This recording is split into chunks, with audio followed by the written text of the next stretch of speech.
তার হাসিতে আজও উজ্জ্বল হয়ে ওঠে সিনেপর্দা। সেই স্মিত হাসিতে একসময় মজেছিলেন অনেকেই। তার নাম দিয়েছিলেন মহানায়ক, যাকে দেখে খোদ সত্যজিৎ রায় পর্যন্ত ভেবে নিয়েছিলেন নায়ক কেবল উত্তমই। হ্যাঁ দর্শক, তিনি আর কেউ নন, উত্তম কুমার, বাংলা ছবির সত্যিকারের মহানায়ক। আজ তার জন্মদিন। 100 বছরে পা দিলেন তুমুল জনপ্রিয় এই তারকা। 1926 সালের 3 সেপ্টেম্বর ভারতের কলকাতার ভবানীপুরে জন্ম নেন উত্তম কুমার। তার বাবা সাতকড়ি চট্টোপাধ্যায় এবং মা চপলা দেবী সন্তানের নাম রাখেন অরুণ কুমার চট্টোপাধ্যায়। অভিনয়ের প্রতি ঝোঁক জন্মে ছোটবেলাতেই। তার বড় কারণ হতে পারে বাবা। তবে বাবা সিনেমার কেউ ছিলেন না, ছিলেন কলকাতার মেট্রো সিনেমা হলের এক সাধারণ কর্মচারী। সহজেই বোঝা যায় নিম্ন মধ্যবিত্ত পরিবারে জন্ম এই মহানায়কের।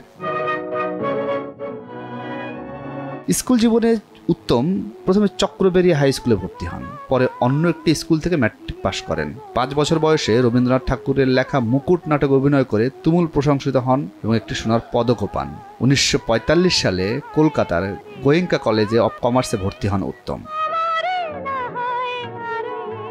তবে সিনেমায় নয়, উত্তমের প্রথম কর্মজীবন শুরু হয় কলকাতার পোর্টে মাত্র 275 টাকা বেতনের কেরানির চাকরি দিয়ে। তার বড় কারণ পারিবারিক আর্থিক অনটন, আর এ কারণেই নিজের গ্রাজুয়েশনও শেষ করতে পারেননি তিনি। শেষ বর্ষে কলেজ ছাড়তে হয় তাকে। 1947 সালে দেশভাগের আন্দোলনের সময় এক বন্ধুর সহযোগিতায় প্রথম মায়াডোর নামে একটি হিন্দি চলচ্চিত্রে কাজ পান উত্তম। কিন্তু দুর্ভাগ্য, জীবনের প্রথম ছবি মুক্তি পায়নি তার। মায়াডোর মুক্তি না পেলেও প্রথম চলচ্চিত্র মুক্তি পায় পরের বছর। ওই বছরই নিতিন বসু পরিচালিত দৃষ্টিদান ছবিতে উত্তমকে দেখা গিয়েছিল অল্প সময়ে। ওই ছবিতে পারিশ্রমিক ধরা হয়েছিল 27 টাকা, কিন্তু উত্তম পেয়েছিলেন মাত্র 13 টাকা। দৃষ্টিদান মুক্তি পেলেও বক্স অফিসে ব্যর্থ হয়েছিল।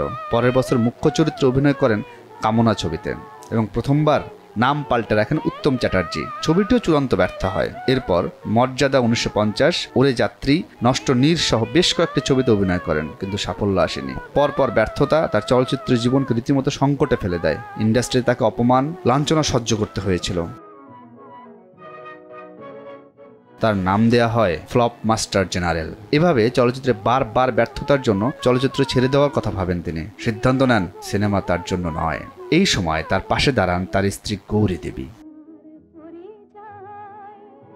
অবশেষে 1952 সালে এমপি প্রোডাকশনের সঙ্গে 3 বছরের চুক্তি হয় তার। প্রথম ছবি হিসেবে মুক্তি পায় নির্মল দের পরিচালনায় বসু পরিবার এবং বাজিমাত করেন তিনি। এর ঠিক পরের বছর 1953 সালে একই ব্যানারে আর একই পরিচালকের সাথে 74.5 মুক্তি পায়। ছবিটি ব্লকবাস্টার হয়। তখন বদলে যায় উত্তম কুমারের হিসেব নিকেশ। এই ছবির মাধ্যমেই বাংলা চলচ্চিত্র জগতের সবচেয়ে জনপ্রিয় এবং সফল উত্তম সুচিত্রা জুটির সূত্রপাত হয়। পরের বছর অর্থাৎ 1954 সালে টানা 14টি ছবিতে অভিনয় করেন উত্তম কুমার। এর মধ্যে সুচিত্রা সেনের সঙ্গে অভিনয় করেন মরণের পরে, ওরা থাকে উধারে, চাপাডাঙ্গার বউ সহ আরও বেশ কিছু চলচ্চিত্রে। তখনই তার সিনেমা দেখে কিংবদন্তি সত্যজিৎ রায় বলেছিলেন, বাংলার অন্যান্য অভিনেতার থেকে উত্তম একেবারেই আলাদা, এ ছেলে অনেক দূর যাবে। সত্যজিৎ বাবুর কথা সত্যি হয়েছিল। অভিনয় করেছিলেন সত্যজিতের ছবিতেও।